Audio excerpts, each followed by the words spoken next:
On the verge of a podium, I can't believe it. We've nailed that penultimate corner. I'm slowing down for the final corner now. We're at the exit. We are still ahead of Bottas. We are gonna take a podium and put this Haas on the podium in breaking point. For the first time, we went from lights to flag and we put it on the podium. So unbelievable.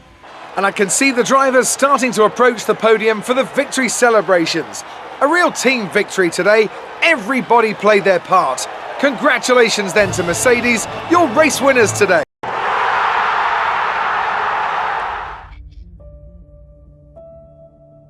Hey fantastic people, welcome back to F1ntastic Gaming. You can see we are back with the F1 2021 Breaking Point series. This is chapter 4, and with Haas continuing to show signs of improvement, the F1 world turns its eyes to Silverstone, a real test for rookie Aiden Jackson as he returns home with hopes of impressing the crowd and earning their support at the historic circuit. So yeah, we're back with the series, and we're at the British Grand Prix, which is obviously very important for Aiden Jackson. It's his home race, and it's generally an important race on the calendar, the British Grand Prix. The first ever Formula 1 World Championship race was the British Grand Prix in 1950, but we have an incoming call from an unknown number. Hello? Hello, mate. Who is this? Oh, come on, keep up. It's Devon. Butler. The very same. How did you get this number? It doesn't really matter. Listen. I just wanted to pass on a bit of friendly advice. Oh. Now, it's always tricky racing on your home track. The pressure, all the fans watching, it's a nightmare. Right, yeah, I imagine it is. But if you keep your cool, you stay focused, you will get through it, okay? Just imagine it's a different circuit on the other side of the planet. Then, when your race does fall apart, it'll be a lot easier to deal with. Yeah, great advice. I knew you'd think so. Anyway, good luck out there today. Just try and make it to the end, eh? Ta-ta! Yeah, good luck to you too. I'll see you later. So Devon Butler calls Aiden Jackson just to tell him that he will most definitely mess up at his home race. That is really turning up the heat. But yeah, let's check out the social media. Obviously, in real life on social media, there's always a lot of buzz around the British Grand Prix because it's such an important race. But this is set in 2020, and in 2020 the British Grand Prix was actually a double header, and the 70th anniversary Grand Prix was a special race to commemorate the 70th anniversary of Formula 1. So yeah, it was even more important in 2020, the British Grand Prix. It's also Aiden Jackson's first home Grand Prix in Formula 1, which is why his mum is actually also there at the race weekend. So yeah, it's a really significant chapter, this one, because it means a lot to Aiden Jackson. And this is an email from Colin Perry, because Colin Perry got an email from Aiden Jackson's email address from Brian Doyle. But yeah, we saw that in previous episodes. Aiden did not want that to happen, but Brian Doyle gave the email address anyways. But yeah, let's move on to the actual chapter, the actual challenge. Capitalizing on a fantastic Q3, Aiden Jackson is enjoying one of his finest career performances when a front right puncture threatens to ruin his chances of a top 5 finish. With friends and family in the stands and the crowd behind him, Jackson sets his sights on salvaging what he can from the race. Tyres are gone. Copy, Aiden. Box. Copy. Let's just minimize the damage.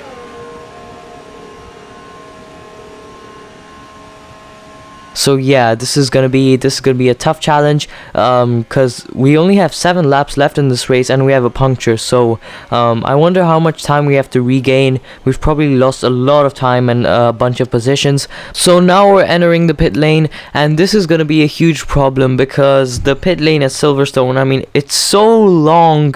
Aiden Jackson's gonna be old by the time he reaches the Haas pit box. I mean, I just cut the pit lane because it's just so long, and we actually have a legendary stop. I mean, that was 2.0 seconds. That was a really fast stop. And now we have a new objective. We have to finish in the top 10.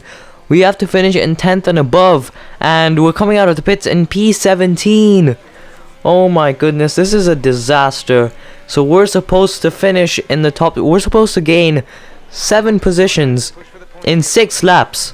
That is not easy, especially at Silverstone. Although I say that we're catching up to Raikkonen really fast, we mess up a lot in the section, but we actually make contact. We actually hit his rear end, and we get a really good exit out of Chapel Curve. I mean, we've passed him, and we do definitely have superior grip with the soft tires, but still, we're 1 down, 6 to go. That's a lot more positions to make up with very little time left. We're on to lap number 9 now. We set the fastest lap of the race, and much to my surprise, we are flying. I mean, this isn't even my best circuit, but I'm really enjoying it here, and we are really catching up to the cars ahead.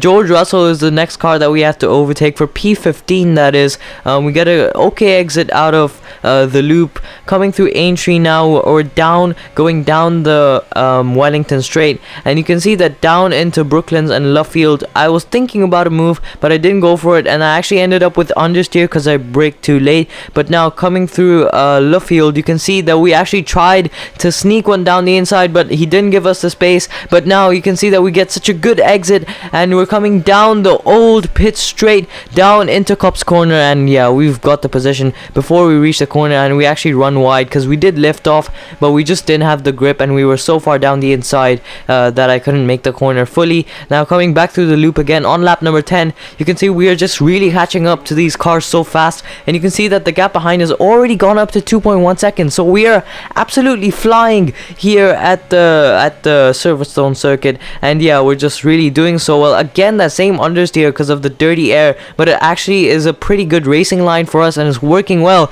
because again we make contact with Danny Ricciardo. We just get these insane exits, and then we just make contact with the rear end, and we hit him again because I tried to squeeze him and to secure the position, but I had to wait until Copse Corner to go down the inside and secure the position. Again, I didn't lift enough, but yeah, we got the position, but we're not done yet because now we're chasing after our teammate Casper Ackerman. He's right in front of us. He's giving us so much dirty air. I'm getting so much understeer through the entire Mackett and Beckett section, but now down the Hanger Straight, you can see that I'm using DRS. I'm not going to use my ERS because I don't think I need it, and down into Stowe Corner, you can see we make a huge dive bomb. There's a bit of wheel banging there. The hand of anger goes up, and we actually made contact with Casper Ackerman. You can see this overtake. I think we broke too late. We were very ambitious, but we didn't get any damage, just a bit of wheel banging, and he did turn in, and he didn't actually leave any space for me, so I had to squish through, and I actually ended up going on the dirt a little bit. But I'm not done yet because you can see this was an entire pack of cars, and we pretty much took the entire pack in 1 lap, and now we're about to overtake Sebastian Vettel. Onto lap number 11 we go. You can see down the inside of turn 1, can we make a move on him? Yes, we can. We both get understeer, but I nailed the corner. I had the inside line that was much more advantageous for me, and yeah, Vettel was on the hard tires. I have no idea what he was doing on the hard tires. That is not the right tires to be on. But yeah, onto lap number 12 now. We spent the entirety of lap number 11 catching up to Devin Butler, and now on lap number 12 he is right there in front of us. And yeah, I am experiencing a lot more understeer now because we are on the penultimate lap of the race. I've been pushing hard, and these tires, they have been wearing out, but yeah, also there's been dirty air. So yeah, I am catching up to Devin Butler, but you can see I get a huge wash of understeer through Copse Corner. I just did not do well there. I don't think I really gained any time on him. I may have lost time, but through Maggots and Beckett's, I'm being cautious, but maybe I should push a little bit more because we need to get past Devin Butler on this lap. We cannot let this go to the final lap. So you can see we get in the slipstream using overtake mode, using DRS. We have like 5% overtake mode left, and down to Stowe Corner, you can see we just secured that position. That wasn't actually that hard to secure. We just made the overtake, and yeah, now we got to chase after Alex Albon. We have 1 lap to catch up 1 second, and you can see we're catching up really fast. Alex Albon is on the hard tires. He's probably experiencing tire wear as well. We're setting the fastest lap of the race. We are absolutely on fire today, and yeah, I'm just really enjoying this challenge, and I'm really feeling this pace. But these next 2 corners are crucial because I want to get past Alex Albon down into Brooklands. I think that's an ideal place to get past him, but you can see that he is around half a second ahead of us, and I don't think we'll be able to catch that up before Brooklands and Luffield. You can see again we get a load of understeer, and the racing line isn't working out as great for us. Although I say that, we do catch up a lot of time. I'm feeling a lot of tire wear and understeer, but we're still catching up really fast. And now this is crucial because I don't know whether to go for it into cops. No, I'm not gonna go for it into cops. I try to nail the corner. Do I go off? I still go off the track as Lewis Hamilton wins this race. We're pushing so hard to try and get past Alex Albon. It's just not happening, but I'm still gonna keep pushing because we still have one more major overtaking opportunity left. You can see we get understeer coming through the chapel curve, but now we have DRS. We have just enough ERS to sustain us this straight. You can see we're catching up so fast. Can we go for the move down the inside into Stowe corner? Yes, we can. On the final lap, this is like the fourth last corner. There's only 3 more corners after this corner. On the final lap, we secure the position. We secure the objective. That was so close. We had to leave it down to the last sector. It was really close, but we come across the line to achieve the objective and to finish in 10th place. And what a race. Okay, pick up rubber and bring it home. Look, the F1 game is great, but this is insane. I mean, we just made this insane comeback, and that's what I get from Jeff. Under some intense pressure to take a well-earned victory here in the British Grand Prix. What a race for young Aiden Jackson. If he can keep this up, he's got a long, promising career in front of him. Absolutely. He'll have been gutted about that puncture. Imagine what kind of challenge he'd have been able to make without it. You've got to give it to him though. He gritted his teeth and pulled it back. Great driving. Now whisper it quietly, but things seem to be on the up for Haas's Aiden Jackson. One to watch. Mercedes are on top form once again after an excellent race weekend. It's great to see them up on that podium once again.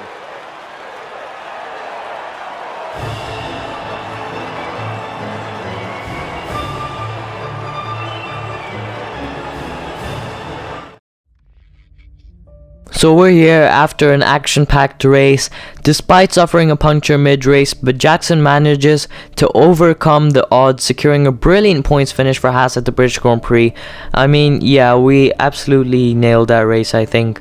It was very close, it was very tight, but thankfully we did manage to pull it over the line and get 10th place, which is exactly what we wanted. And yeah, after that performance, we are making headlines.